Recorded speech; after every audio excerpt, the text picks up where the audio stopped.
Hello, मैं doctor Priyanka और आज हम इस वीडियो में बात करेंगे रूट कैनाल ट्रीटमेंट के बारे में। यानी रूट कैनाल ट्रीटमेंट आखिर होता क्या है या फिर इसको कैसे किया जाता है। तो रूट कैनाल ट्रीटमेंट को हम इस वीडियो में बहुत स्टेप बाय स्टेप और डिटेल्स में देखेंगे। अब आइए सबसे पहले हम बात करते हैं टूथ की, यानी जिस दांत की हमें रूट कैनाल ट्रीटमेंट करवाना है। दांत का एक जो हिस्सा है जो आपको मसूड़ों से ऊपर दिखता है, हम उसे क्राउन कहते हैं, और जो मसूड़ों के नीचे होता है यानी अंदर होता है उसको हम रूट कहते हैं। अब दांत के अंदर जो पल्प चैम्बर होता है और रूट्स के अंदर जो नसें होती हैं उसको हम रूट कैनाल्स कहते हैं। और जब आपके दांत में जो इन्फेक्शन है वो आपके रूट कैनाल्स तक पहुंच चुका है तो इसके इलाज को हम लोग रूट कैनाल ट्रीटमेंट कहते हैं। तो आइए सबसे पहले हम दांत के बारे में बहुत अच्छे से जान लेते हैं कि दांतों में कौन कौन सी लेयर है और कौन सी लेयर के बाद में आपको रूट कैनाल ट्रीटमेंट की ज़रूरत पड़ती है।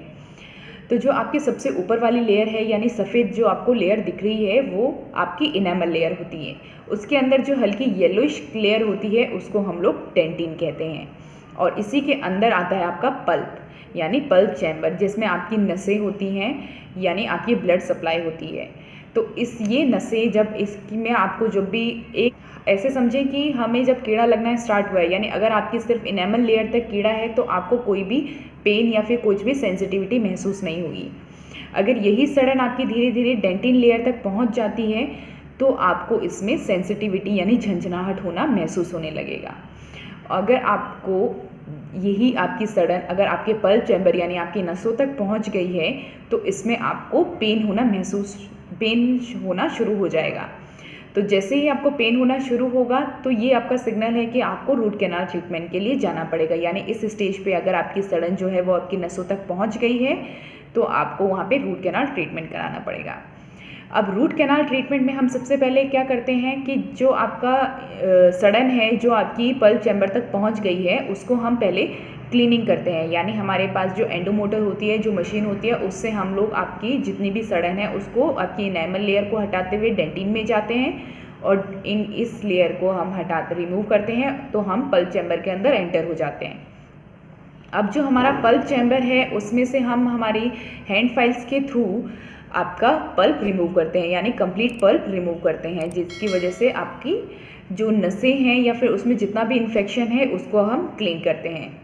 फिर हम करते हैं रूट कैनाल की शेपिंग, यानी हम उसको स्मूथ करते हैं या फिर जितना भी इन्फेक्शन बचा हुआ है उसको हम एंडोमोटर से रिमूव करते हैं यानी रोटरी फाइल से हम उसको रिमूव करते हैं। अब हमारी रूट कैनाल की शेपिंग होने के बाद में हमारा थर्ड स्टेप बचता है कि उसका ऑब्चुरेशन, यानी जो हमने रूट कैनाल की सफाई की है, जो इन्फेक्शन हटाया है, अब उस रूट कैनाल को हमें एक बायोकम्पैटिबल मटेरियल से भरना पड़ता है। यानी बायोकम्पैटिबल मटेरियल ऐसा मटेरियल है जो आपके दांतों के अंदर रहता है बट आपको कभी कोई तकलीफ नहीं देता। वो मटेरियल आपके लिए बहुत सूटेबल रहता है, इसलिए हम दांतों की जो रूट कैनाल है उनमें वो मटेरियल फिल करते हैं। वो मटेरियल फिल करने के बाद में जो आपका जो कैविटी बची है हम उसमें एक फिलिंग मटेरियल डालते हैं। अब रूट कैनाल ट्रीटमेंट आपका इस स्टेज तक कंप्लीट हो जाता है। रूट कैनाल ट्रीटमेंट कंप्लीट होने के बाद में आपको क्राउन एडवाइस किया जाता है, यानी आपको क्राउन लगवाने के लिए कहा जाता है। क्राउन लगवाने के लिए आपको इसलिए कहा जाता है कि हमारा रूट कैनाल ट्रीटमेंट होने के बाद में जैसे हमारे दांतों में जो इन्फेक्शन था, जो पेन था, वो होना हमें बंद हो गया है, बट वो रूट कैनाल ट्रीटमेंट के बाद में आप उस दांत से अच्छे से चबा पाएँ, खा पाएँ और उस दांत को उतनी ही मजबूती मिल पाए। तो उसी के लिए हम लोग आपको क्राउन एडवाइस करते हैं। यानी अगर आपको कैविटी में आप फिलिंग करवा लेते हैं, फिलिंग करवाने के बाद में जैसे आप उस पर क्राउन लगाते हैं तो वो टूथ ज़्यादा स्ट्रांग हो जाता है और आप उसको पहले की तरह यूज़ कर सकते हैं। तो आज के इस वीडियो में हमने समझा कि हमारा रूट कैनाल ट्रीटमेंट क्या होता है और कैसे होता है। रूट कैनाल ट्रीटमेंट आपका बिल्कुल भी पेनफुल नहीं होता है। यानी आपको जब भी रूट कैनाल ट्रीटमेंट स्टार्ट किया जाता है उससे पहले आपको इंजेक्शन लगाया जाता है, जो आपके सुन करने का इंजेक्शन लगता है। सुन करने के इंजेक्शन के बाद में आपको इस प्रोसेस में बिल्कुल भी पेन महसूस नहीं होता है।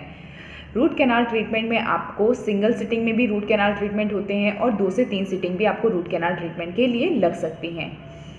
ये बहुत छोटा सा प्रोसेस है बट ये बहुत इफ़ेक्टिव प्रोसेस है। आपके दांतों को लाइफ लॉन्ग के लिए ये इन्फेक्शन से बचा सकता है। यानी अगर आपके दांत में सड़न हो गई है या पेन हो गया है तो आप इस रूट कैनाल ट्रीटमेंट को इजीली करवा सकते हैं। ये इतना पेनफुल ट्रीटमेंट नहीं है और ये इस ट्रीटमेंट के बाद में जैसे आपके दांत पहले थे आप उसी तरीके से खा भी पाएंगे और चबा भी पाएंगे।